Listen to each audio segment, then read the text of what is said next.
What's up, you guys? Today we are filming 7 ways to destroy your rifle's accuracy, and we brought the pros to teach us today. You probably recognize this guy. Hey there. You've probably seen the Mountains Mullets America channel. If you haven't, where have you been? So today we're going to jump right in. Come on over, Zach. All right. First of all, cant. Most people, when they set up a rifle, don't put this on there. That's a must. That's a must. Yep. So it just keeps you from canting the rifle. I think, at least for me, on most rifles, especially hunting rifles, if it doesn't have an adjustable comb, when you put your head down onto the stock, the reticle looks like this. Very deceiving. Like that. Yeah. And on some rifles, if it doesn't have a high comb at all, it can be like way tilted is what's actually level. It's deceiving. Uh-huh. Yep. And so if you're holding your reticle what seems level, you're way off. So we're going to demonstrate this at 1,000 yards. Perfect. We're going to shoot this level, and then we're just going to cant 3 degrees, and we're going to see where it puts the impact. All right, first shot. I have my bubble level centered. With any luck, we'll hit the plate. All right, so left and right, dead center, top of plate. Okay.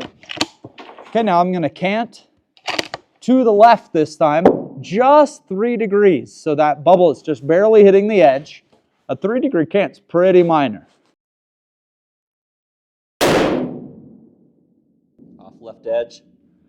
Okay, so you can see we've pushed that. That's a huge plate. Is that a 30-inch plate, 30 by 20? Yeah.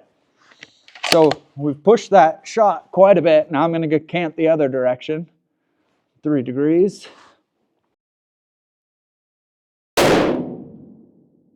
In the dirt. Yep, low right. So a bubble level makes a huge difference. I know, That's cool. I'm always watching you. You've always got bubbles on your guns when you're shooting long range. Dude, it's a must. The other thing is, like, it's pretty cheap insurance. Mm-hmm. Like, that's a relatively affordable piece of equipment you can put on your rifle. But there is a limitation to what an anti-cant device is going to do for you. So next we're going to test that. We did that at 1,000 yards. Now let's move it up to 200 yards, and we're going to run the exact same test. And I think what we're going to see is the cant just doesn't really matter much when we're talking short range. For sure. All Nice. right, so we hit that one. Now I'm going to cant left. Again, just 3 degrees. Exact same that we did at 1,000. That made a huge difference. And let's see what happens.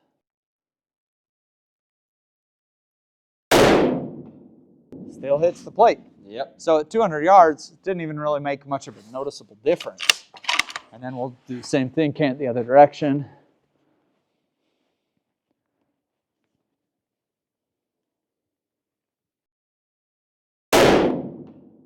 And it still hits that much, much smaller plate.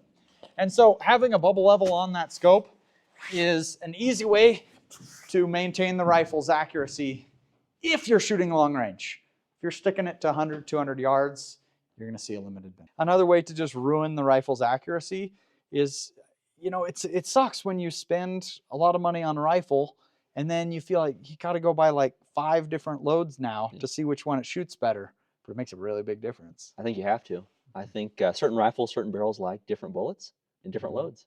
And you got to explore and find what your rifle likes.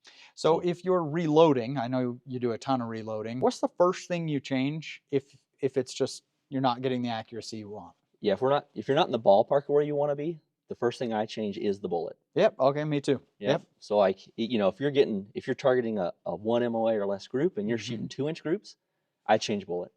If I'm close to where I want to be, maybe tweak the load, but man, bullet selection I think is huge, and you can see a drastic improvement with that. Yeah, I agree. My big levers that we're moving when we're doing load development is, first thing I'd change the bullet. Yep. Second thing I'd probably change the powder.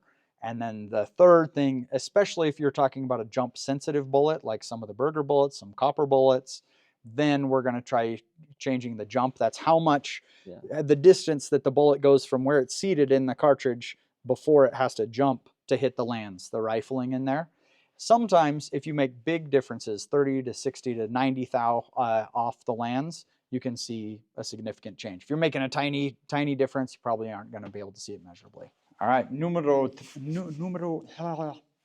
is the trigger on the rifle. I like to shoot cheap guns, but the biggest problem in cheap guns is cheap triggers. And it's just, unfortunately, it matters a lot. Trigger to me is maybe the number one most important thing for accuracy, or being able to achieve the accuracy that you want. Yeah. So a nice trigger to me is a must. This rifle, I wanted you to shoot this one because it's a perfect example of that. This is a Savage Trail Hunter. Okay. It has the Hogue stock, and this is like a what do they say about the cobbler's kids never have shoes? We have a backstop recoil pad for this one, but we'll put it on. Backstop is now available for over 300 rifle models. Wow. But this rifle shoots quite accurately. But I want you to feel this trigger. It's such a long and gritty trigger press that it was really hard to shoot good groups just because the trigger is so bad in it. So anyway, give it a shot. Tell me what you think about it.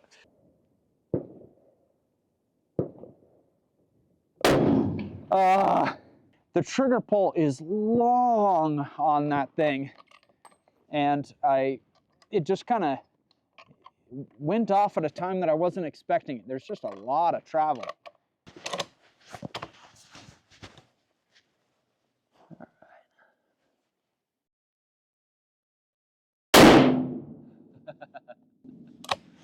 Yeah, see that definitely long and pretty stout, and to me not a defined. This is when it's going to break. And the way I think about triggers. So triggers cost money, but think about the time and the energy and the money you're burning trying to achieve the accuracy you want, versus if you just upgrade it right out of the gate. Which is, I mean, this is a cheap gun with a cheap barrel, but it shoots great. Yeah. If you can do it. Where do you like to have your trigger weight? So for a bolt gun, maybe like in the I'm fine with maybe 2 to 3 pounds. I know some guys get down to the super light triggers. I actually don't like them that light.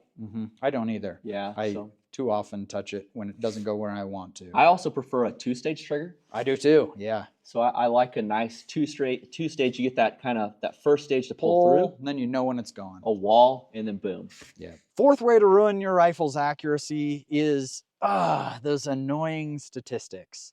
Just jumping to conclusions way too soon on everything. On what is the accuracy of this ammo? You know, you shoot a little 3-shot group and you say, sweet, they landed all next to you. In fact, I showed you this. Quarter MOA. I don't mean to make fun because we're all learning, but I saw this particular group on a Facebook group this week that they circled 3 shots and they're like, yes. And I was like, what about all those other shots around it? Yeah. And it's easy to do that. It's easy to want to have good accuracy. And so, you know, you're not shooting enough data to really know, is that ammo better than the other? Is this properly zeroed? Or is the first time that it hit the bullseye, do you say, oh, zeroed now, and you walk away? But then you ignore the dispersion of the rifle that maybe we need to shoot more shots to know that it actually is zeroed. Yep. What do you do for groups? Man, so this is something I've recently changed, but I am a fan of 10-round groups. For a long time, I would shoot 5-round groups, and I would find myself chasing my 0 point. I never felt like I was truly zeroed. Yep. And then I realized that 1 5-round group or 2 5-round groups never gave me a true idea what that rifle was doing. So I'd get a 5-round group that was, 3/4 of an inch, 1 inch, and then I'd go out and shoot a stage on a match and I'm missing targets that I felt like I should be hitting. Once I transitioned over to 10-round groups, I felt like my 0 point was more defined because I had more rounds to judge the center off of. And then I felt like I had a truer look at what the accuracy of the rifle was capable of. So my opinion now would be a 10 or a couple of 10-round groups, or multiple back-to-back 5-round groups. And then determine the average of those for what you and your rifle and your system are capable of. Yeah, so we're pretty similar. We usually shoot 12-round groups, but there's a reason why.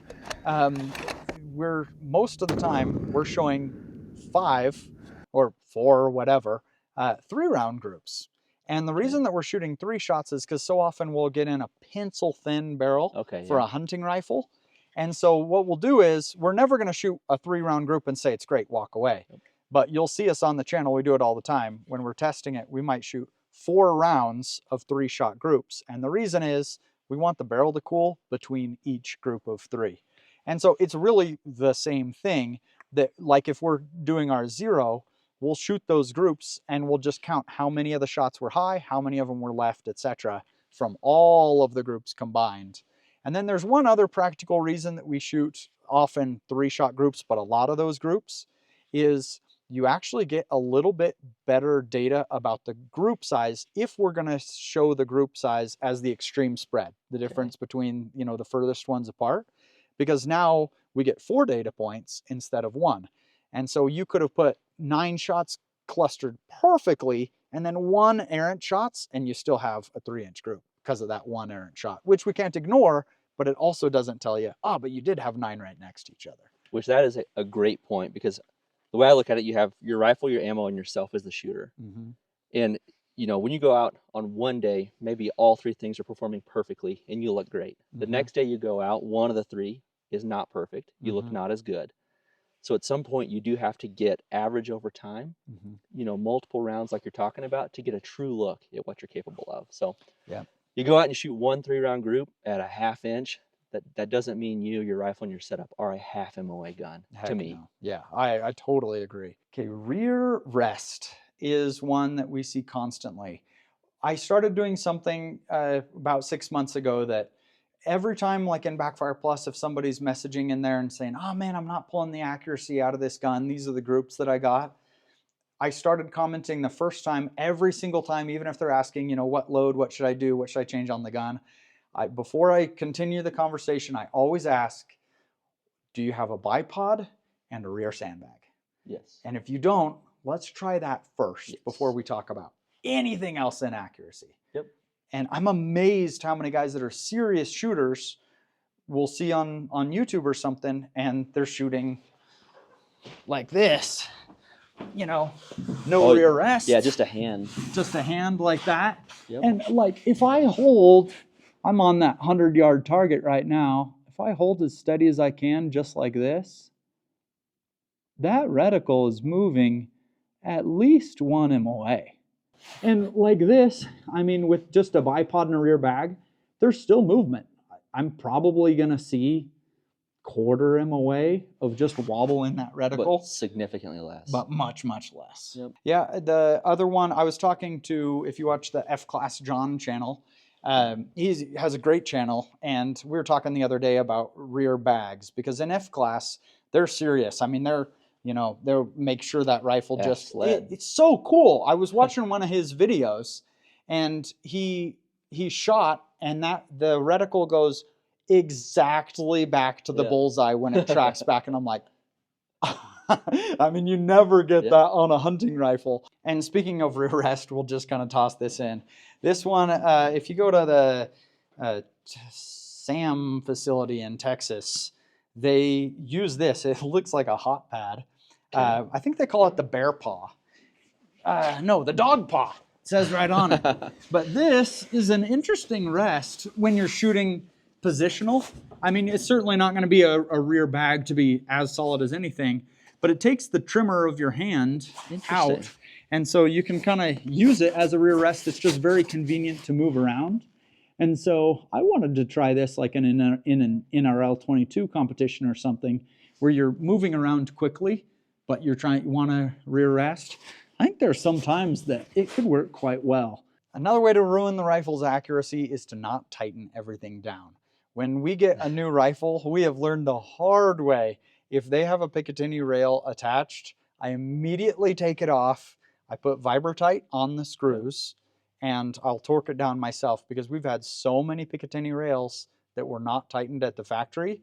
And then it is intensely frustrating, because you go shoot groups, you check your rings, and your rings are perfect, and you check everything else. You can't get back to those screws. Once you have a scope installed, you can't tighten them down anymore. And so you're just chasing your tail until you figure it out. Even over time too. So, you know, you take it out of the box, you torque everything right, maybe go put 50 rounds through it or something. My opinion is good to check it after that, because things can work themselves loose. You know, you have your rings, your scope rail, you have your action screws under here. Torque is huge, and it's so frustrating. Yeah, you were showing me a target that Dude. you shot with a rifle that Yeah. had that exact same problem that we've done the same thing. And it Yeah. just feels like, man, this gun's terrible. And then you tighten it down and it's completely different. Yeah. You go out to the range and, it's got an accuracy guarantee and you're not even close. Is it me? Is it the bullet? I'm a better shooter than that, I think. Loose hardware, man. It's, don't forget about it. Another big one that we've seen is with suppressors, especially. Oh, yeah. But even these thread caps or a muzzle brake, anything, if it vibrates, moves at all on the end of the barrel, I mean at all, it will absolutely thrash the accuracy of the rifle. Here's an example we had with a suppressor where it kept knocking itself loose after a few shots, and then we'd hand tighten it, Yeah. And so here's the accuracy of the gun. And then these are the groups we were getting with the suppressor loose, and it would just destroy it every time. It's so frustrating. So, as we're talking about this video, and really the purpose of this is so many guys, you save up for a long time, you get all excited about a new gun, and I'm hearing messages every single day from guys that are in that situation. They bought their dream gun, and it's just not performing like how they're hoping. And so hopefully these are things that you can look at, of things that you can actually do that might help you pull that accuracy out. One that we've learned the hard way is not cleaning regularly. Yes. Now, and we talked in the car, I know you're on the same vein with this, but I do want to kind of set the stage. If you don't clean your rifle, you might have no problems at all. We have a Sig Cross that we shot 1,200 rounds through, never cleaned it once. Never once in 1,200 rounds. Mostly I wanted to see how long it could go.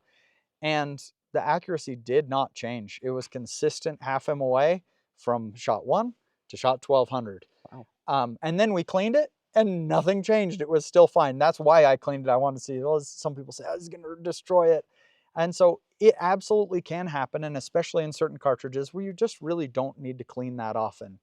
But there are so many other problems it can cause that we've decided that every time we bring a gun back, we just throw a couple patches through it, we clean it every time. What's your process? Yeah, I would agree with that. So thinking back, kind of like my precision rifle career, whatever you want to call it, I would have rifles that would start out shooting really, really well. I'm like, man, that rifle's awesome. And the more I would shoot it, at this point in time, I was not cleaning. I was a believer in, I don't clean, I want that barrel to be the same every time I shoot it. But then I would see groups kind of degrade. And I'm like, what the heck? And then I realized, or now I believe, it's due to lack of cleaning. So kind of my practice, I do clean, especially the barrel. I definitely try to remove copper and fouling, usually in maybe the 100 to 200 round count range. So I do believe removing, copper and fouling does have an impact on accuracy. And I believe that shows up in a rifle that shoots well initially and then degrades over time. So I just try to remove that every couple hundred rounds and have a consistent platform that I'm shooting at the distance. Well, everybody check out the Mountains Mullets America channel. It's really fun to do this collab with you. We have a couple videos coming out I appreciate that we're doing it, man. together.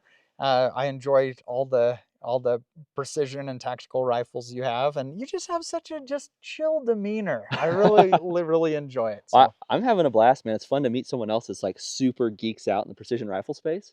So far it's a ton of fun, and I appreciate the opportunity.